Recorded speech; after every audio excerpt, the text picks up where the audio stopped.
Hello friends, आज की इस वीडियो में हम बात करेंगे कॉपीराइट से रिलेटेड एमसीक्यू के बारे में। अगर आप हमारे चैनल पर पहली बार आए हैं तो चैनल को सब्सक्राइब कर लें और साथ में बेल ऑन कर लें ताकि आने वाली वीडियोज़ की जानकारी आपको मिलती रहे। ठीक है, तो चलिए बात करते हैं एमसीक्यू की। तो वीडियो में हमारे साथ अंत तक बने रहिएगा। क्वेश्चन नंबर पहला क्या कहता है? इम्पॉर्टेंट क्वेश्चंस हैं, वीडियो को लाइक कर दें। ठीक है, और वीडियो को ज़्यादा से ज़्यादा शेयर करें ताकि आपके साथ साथ आपके फ्रेंड्स लोग भी अपने एग्ज़ाम की तैयारी कर सकें। ठीक है, क्वेश्चन नंबर पहला क्या कहता है? इम्पॉर्टेंट क्वेश्चन है, धारा पूछी गई है। तो क्वेश्चन क्या कहता है कि प्रतिलिप्याधिकार कॉपीराइट के अतिलंघन के लिए सिविल उपचार किस धारा में है? ठीक है, तो यहाँ पर कॉपीराइट के अतिलंघन के लिए सिविल उपचार किस धारा में है, ये पूछा गया है। ठीक है, तो आपको याद रखना है धारा 55। ठीक है, यहाँ पर आपका ए ऑप्शन बिल्कुल सही है, धारा 55। ठीक है, क्वेश्चन नंबर दूसरा क्या कहता है कि रचयिता के लिए, ठीक है, विशेष उपबंध प्रतिलिप्याधिकार अधिनियम, ठीक है, कॉपीराइट एक्ट की किस धारा में उपबंधित है? समझ गए ना? रचयिता के लिए आपको याद रखना है। ठीक है, धारा आपको याद रखना है कि कॉपीराइट एक्ट में जो है रचयिता के लिए जो है विशेष उपबंध किस धारा में उपबंधित किए गए हैं। ठीक है, तो आपको धारा याद रखना है, धारा 57। यहाँ पर आपका ए ऑप्शन सही होगा, धारा 57। ठीक है, क्वेश्चन नंबर तीसरा क्या कहता है? क्वेश्चन नंबर तीसरा कहता है कि विधिक कार्यवाहियों की निराधार धमकी की दशा में, ठीक है, क्वेश्चन को ध्यान से सुनिए, इंपॉर्टेंट है। ठीक है, विधिक कार्यवाहियों की निराधार धमकी की दशा में उपचार के संबंध में प्रतिलिप्याधिकार अधिनियम 1957 की किस धारा उपबंध किया गया है या किस धारा में उपबंध किया गया है? ठीक है, तो आपको धारा याद रखनी है। ठीक है, धारा 60 में। ठीक है, मतलब सी ऑप्शन सही होगा यहाँ पर आपका, धारा 60 में उपबंध किया गया है। ठीक है, क्वेश्चन नंबर 4 क्या कहता है? क्वेश्चन नंबर 4 कहता है, क्योंकि क्वेश्चन नंबर 4 देखिए क्वेश्चन बड़ा है। ठीक है, तो घबराइएगा नहीं। ठीक है, क्वेश्चन को ध्यान से सुनिए। जहां किसी कृति में प्रतिलिप्याधिकार कॉपीराइट का स्वामी अन्य व्यक्ति को प्रतिलिप्याधिकार मतलब कॉपीराइट के अभिकथित अतिलंघन की बाबत किन्हीं विधिक कार्यवाहियों या फिर उनकी बाबत दायित्वों की धमकी, ठीक है, परिपत्रों, विज्ञापनों, जिसे एड्स बोलते हैं, एड, ठीक है, एडवर्टाइजमेंट, ठीक है, तो विज्ञापनों द्वारा या फिर अन्यथा देता है। ठीक, तो या फिर कहिए कि विधिक कार्यवाहियों की निराधार धमकी, ये समझिए। ठीक है, तो वहाँ पर व्यथित व्यक्ति को क्या उपचार प्राप्त है? ठीक है, उपचार का मतलब दवाई, ठीक है, कि उसका निराकरण कैसे करें, उपचार क्या है? ठीक है, जो व्यथित व्यक्ति है उसको क्या उपचार प्राप्त है या व्यक्ति को क्या उपचार प्राप्त होगा? ठीक है, तो यहाँ पर 3 ऑप्शन दिए गए हैं और चौथे में कहा है सीधा कि उपरोक्त सभी, सारे के सारे। ठीक है भाई, कोई भी किसी भी क्वेश्चन में 4 ऑप्शंस होते हैं तो जानते हैं आप। ठीक है, तो यहाँ पर इस क्वेश्चन में जो है 3 ऑप्शंस दिए गए हैं, इंपॉर्टेंट है क्वेश्चन, आपका इंपॉर्टेंट है। यहाँ पे डी ऑप्शन सही होगा, पहले से बता दे रहा हूँ, उपरोक्त सभी। ठीक है, तो ये जो है व्यथित व्यक्ति से रिलेटेड जो उपचार हैं, ठीक है, वो ABC में दिए गए हैं। ठीक है, तो चलिए पढ़ते हैं, इम्पॉर्टेंट है। तो इन पॉइंट्स को आप याद रखिएगा, ठीक है, क्योंकि व्यथित व्यक्ति से रिलेटेड उपचार सही हैं ये ABC में जो कहा गया, ठीक है। तो ए में कहा है कि व्यथित व्यक्ति विनिर्दिष्ट अनुतोष अधिनियम 1963 की धारा 34 में, ठीक है, धारा याद रखिएगा, यहाँ से भी क्वेश्चन पूछा जा सकता है, ठीक है। बनाया जा सकता है कि नहीं, आप बताइए, ठीक है। तो क्वेश्चन बनाया जा सकता है और इसको याद कर लीजिएगा, कोई ज़रूरी नहीं कि सेम क्वेश्चन ही आपके एग्जाम में आ जाए, फिर से मैं कह रहा हूँ, ठीक है। तो आपको सन और धारा याद रखनी है, ठीक है, किस चीज़ से संबंधित है ये धारा, इसको आपको याद रखना है, ठीक है। तो व्यथित व्यक्ति, ध्यान से सुनिए, विनिर्दिष्ट अनुतोष अधिनियम 1963 की धारा 34 में किसी बात के होते हुए भी घोषणात्मक वाद ला सकता है, एक तो ये हो गया, ठीक है। दूसरा, किसी धमकियों के जारी रहने के विरुद्ध भी व्यादेश प्राप्त कर सकेगा, दूसरा ये हो गया। और तीसरा, ऐसी नुकसानी यदि कोई हो जो उसने ऐसी धमकियों के कारण उठाई हो, वसूल कर सकेगा, ठीक है। परंतु धारा 60 वहाँ लागू नहीं होगी यदि ऐसी धमकियाँ देने वाला व्यक्ति अपने द्वारा दावाकृत प्रतिलिपि अधिकार मतलब कॉपीराइट के 3 उल्लंघन के लिए कार्यवाही सम्यक तत्परता से प्रारंभ कर देगा या कर देता है और चलाता है, समझ गए। मतलब ऐसी नुकसानी, ध्यान से सुनिए, जल्दबाजी ना करिए, ठीक है, वीडियो बहुत बड़ी नहीं है, ठीक है। तो ऐसी नुकसानी यदि कोई हो, समझ रहे हैं ना, फिर से ध्यान से सुनना, कोई हो जो उसने ऐसी धमकियों के कारण उठाई हो, ठीक है, और वसूल कर सकेगा, ठीक। परंतु धारा 60 जो है वहाँ लागू नहीं होगी, ठीक है, यदि ऐसी धमकियाँ जो देने वाला व्यक्ति है अपने द्वारा दावाकृत प्रतिलिपि अधिकार मतलब कॉपीराइट के 3 उल्लंघन के लिए कार्यवाही सम्यक तत्परता से प्रारंभ कर देता है और चलाता है, समझ गया ना। तो यहाँ पर आपका डी ऑप्शन बिल्कुल सही होगा, उपरोक्त सभी।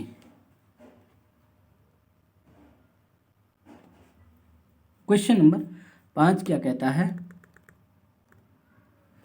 देखिए, क्वेश्चन बड़ा आ जाए आपके एग्जाम में तो देखकर घबराइएगा नहीं, उसको ध्यान से पढ़िए, क्या पता आप पढ़े हों उसको और भूल गए हों उतनी समय, क्योंकि जब पेपर थोड़ा सा हमें लगता है तैयार रहता है तो मैं पेपर देखता हूँ या हम लोग पेपर देखते हैं तो ऐसा लगता है, एक्सपीरियंस के हिसाब से मैं बता रहा हूँ कि ऐसा लगता है हाँ मुझे तो सब आता है, ठीक है। तो कभी कभी ऐसा लगता है कि बहुत खुशी हो जाती है मन में, तो फिर भूलने के चांसेस कभी कभी आ जाते हैं दिमाग में, ठीक है। हाँ मुझे याद रहता है लेकिन माइंड में नहीं आता, तो इसलिए कहता हूँ कि आप लोग जो पढ़ चुके हैं उसको रिवाइज भी करते रहें बीच बीच में, ठीक है। तो क्वेश्चन 5वां क्या कहता है कि प्रतिलिपि अधिकार अधिनियम कॉपीराइट एक्ट 1957 के अध्याय 12 मतलब धारा 54 से 62 के अधीन, अध्याय 12 में धारा 54 से 62 के अधीन, ठीक है, उत्पन्न होने वाले वादों से उपचार हेतु वाद कहाँ दाखिल किए जा सकते हैं, ठीक है। तो आपको याद रखना है अधिकारिता रखने वाले जिला न्यायालय में, ठीक है, कहाँ पर, अधिकारिता रखने वाले जिला न्यायालय में, ठीक है। यहाँ पर आपका ए ऑप्शन सही होगा, याद रखिएगा। क्वेश्चन नंबर 6 क्या कहता है, क्वेश्चन नंबर 6 कहता है कि प्रतिलिपि अधिकार अधिनियम 1957 के किस अध्याय और धारा में, अध्याय और धारा, ठीक है, में पूछा गया ना, अध्याय और धारा दोनों चीज पूछी गई है, ठीक है। तो याद रखिएगा किस अध्याय और धारा में अपराध के संबंध में उपबंध किया गया है, ठीक है। तो अपराध के संबंध में उपबंध किया गया है, अध्याय और धारा बताइए। तो आपको याद रखना है अध्याय 13 रहेगा और धारा 63 से 70 में, ठीक है। क्वेश्चन नंबर 7 की बात करेंगे। क्वेश्चन नंबर 7 क्या कहता है, थोड़ा सा ये भी क्वेश्चन बड़ा दिख रहा होगा आपको, ठीक है, लेकिन है नहीं रियल में बड़ा, ठीक है। कोई भी चीज़ ना बड़ी होती है और ना ही छोटी होती है, ठीक है। तो बड़ा देखकर कभी घबराइएगा नहीं क्वेश्चन, ठीक है। क्वेश्चन नंबर 7 क्या कहता है कि कंप्यूटर प्रोग्राम की अतिलंघनकारी प्रति के जानबूझकर किए गए उपयोग के अपराध के संबंध में उपबंध प्रतिलिप्याधिकार अधिनियम 1957 के किस धारा में और क्या उपबंध किए गए हैं? क्या क्या पूछा गया है इस प्रश्न में? किस धारा में और क्या उपबंध किए गए हैं? ठीक है, तो इम्पॉर्टेंट क्वेश्चन है। ठीक है, आपको यहाँ पर बताना है। ठीक है, यहाँ पर आपका ए और बी दोनों सत्य हैं। तो चलिए टिक लगाते देते हैं भैया, यहाँ पर ए और बी दोनों सत्य हैं। अब ए में क्या कहा गया है भाई? किस धारा में पूछा गया ना, तो धारा 63 खा में। ठीक है, धारा याद रखिएगा। और उपबंध पूछा गया ना कि क्या उपबंध किए गए हैं, तो याद रखिएगा उपबंध कारावास की अवधि 7 दिन से कम नहीं होगी किंतु 3 वर्ष तक हो सकेगी। ठीक है, और जुर्माने से जो 50,000 से कम का नहीं होगा जुर्माना, किंतु 2 लाख तक का हो सकेगा, दंडनीय होगा। ठीक है, इतना जुर्माना हो सकेगा और दंडनीय होगा जो कि। ठीक है, तो यहाँ पर ए और बी दोनों सत्य हैं, याद रखिएगा, इंपॉर्टेंट क्वेश्चन है। क्वेश्चन नंबर 8 क्या कहता है? क्वेश्चन नंबर 8 कहता है कि प्रतिलिप्याधिकार अधिनियम 1957 की किस धारा में अतिलंघनकारी कृतियां अभिग्रहित करने की पुलिस को शक्ति दी गई है? तो ये किस धारा में अतिलंघनकारी कृतियां अभिग्रहित करने की पुलिस को शक्ति दी गई है भैया? तो आपको धारा याद रखनी है, इंपॉर्टेंट क्वेश्चन है यहाँ पर। धारा 64। ठीक है, क्वेश्चन नंबर 9 क्या कहता है? क्वेश्चन नंबर 9 कहता है कि प्रतिलिप्याधिकार अधिनियम 1957, ठीक है, कॉपीराइट एक्ट 1957 की किस धारा में औद्योगिक उपायों का संरक्षक संबंधी उपबंध है? ठीक है, तो आपको याद रखना है धारा 65 का। धारा 65 का में औद्योगिक उपायों का संरक्षक संबंधी उपबंध है। क्वेश्चन नंबर 10 क्या कहता है कि प्रतिलिप्याधिकार अधिनियम कॉपीराइट एक्ट 1957 की किस धारा में कंपनियों द्वारा अपराध के संबंध में उपबंध किया गया है? ठीक है, तो कंपनियों द्वारा जो है अपराध के संबंध में उपबंध। ठीक है, तो याद रखिएगा धारा 69। ए ऑप्शन यहां पर आपका सही होगा। ठीक है, क्वेश्चन नंबर 11 की बात करेंगे आगे। क्वेश्चन नंबर 11 कहता है कि प्रतिलिप्याधिकार अधिनियम 1957 की किस धारा में अपराधों का संज्ञान के संबंध में उपबंध किया गया है? तो किस धारा में? याद रखिएगा धारा 70 में। ठीक है, धारा 70 में उपबंध किए गए हैं। इंपॉर्टेंट क्वेश्चन है, याद रखिएगा।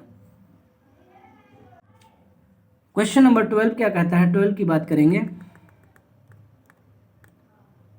क्वेश्चन नंबर 12 कहता है कि प्रतिलिप्याधिकार अधिनियम कॉपीराइट एक्ट 1957 के अधीन किसी अपराध का विचारण मतलब ट्रेल या ट्रायल, ठीक है, के संबंध में क्या सत्य है? ठीक है, किसी अपराध का विचारण के संबंध में क्या सत्य है? तो आपको याद रखना है यहाँ पर ए और बी में जो कहा गया है बिल्कुल सही कहा गया, इसका मतलब सी ऑप्शन आपका सही होगा। मतलब किसी अपराध का विचारण के संबंध में ए और बी में जो कहा गया है सत्य कहा गया है कि अपराध का विचारण जो है महानगर मजिस्ट्रेट से अवर मतलब नीचे के द्वारा नहीं किया जाएगा या फिर प्रथम वर्ग न्यायिक मजिस्ट्रेट से अवर न्यायालय द्वारा किया जाएगा। ठीक है, क्वेश्चन नंबर 13 क्या कहता है? क्वेश्चन नंबर 13 कहता है कि प्रतिलिप्याधिकार अधिनियम 1957 के किस अध्याय मतलब अध्याय एवं धाराओं में, किस अध्याय एवं धाराओं में अपील संबंधी उपबंध किए गए हैं? ठीक है, तो धारा वो अध्याय और धारा, ठीक है, दोनों चीज़ें पूछी गई हैं पेपर में या क्वेश्चन में, सॉरी, तो आपके पेपर में भी आ सकता है, ठीक है। तो याद रखिएगा अध्याय 14 और धारा 71 से 73, ठीक है। तो यहाँ पर आपका क्वेश्चन नंबर 13 में ए ऑप्शन सही होगा, अध्याय 14 धारा 71 से 73। क्वेश्चन नंबर 14 की बात करते हैं। क्वेश्चन नंबर 14 कहता है कि प्रतिलिपि अधिकार अधिनियम कॉपीराइट एक्ट 1957 की धारा 71 में धारा 64(2) या 66 के अधीन किए गए किसी आदेश से व्यथित कोई व्यक्ति किस न्यायालय में अपील कर सकता है, ठीक है। तो आपको याद रखना है ऐसे आदेश की तिथि से 30 दिन के अंदर उस न्यायालय में जिसको कि आदेश देने वाले न्यायालय से अपीलें सामान्य तौर पर की जाती हैं, ठीक है। तो यहाँ पर आपका ए ऑप्शन सही होगा, ऐसे आदेश की तिथि से 30 दिन के अंदर उस न्यायालय में जिसको कि आदेश देने वाले न्यायालय से अपीलें सामान्य तौर पर की जाती हैं, ठीक है। यहाँ पर ए ऑप्शन आपका बिल्कुल सही होगा। क्वेश्चन नंबर 15 क्या कहता है, प्रतिलिपि अधिकार अधिनियम 1957 के तहत प्रतिलिपि अधिकार रजिस्ट्रार के आदेश से व्यथित व्यक्ति कहाँ अपील कर सकता है, ठीक है। तो आपको याद रखना है भाई प्रतिलिपि अधिकार बोर्ड को भी अपील कर सकता है और अपील आदेश की तारीख से 3 मास के अंदर होगी, ऐसा भी कहा है, ठीक है। तो यहाँ पर ए और बी दोनों सत्य हैं, सी ऑप्शन सही होगा।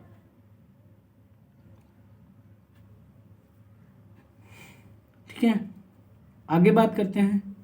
क्वेश्चन नंबर 16 क्या कहता है। क्वेश्चन नंबर 16 कहता है कि प्रतिलिपि अधिकार बोर्ड से व्यथित व्यक्ति को प्रतिलिपि अधिकार अधिनियम कॉपीराइट एक्ट 1957 को कहाँ पर अपील करने का अधिकार है। यहाँ पर आपका ए ऑप्शन सही होगा, मतलब धारा 72(1) के अधीन अपील में दिए गए विनिश्चय या आदेश न होने पर ऐसे विनिश्चय या आदेश की तारीख से 3 मास के अंदर उस उच्च न्यायालय में अपील कर सकेगा जिसकी अधिकारिता के अंदर अपीलार्थी वास्तव में और स्वेच्छया निवास करता हो, ठीक है। तो यहाँ पर आपका ए ऑप्शन बिल्कुल सही होगा, ठीक है। क्वेश्चन नंबर 17 क्या कहता है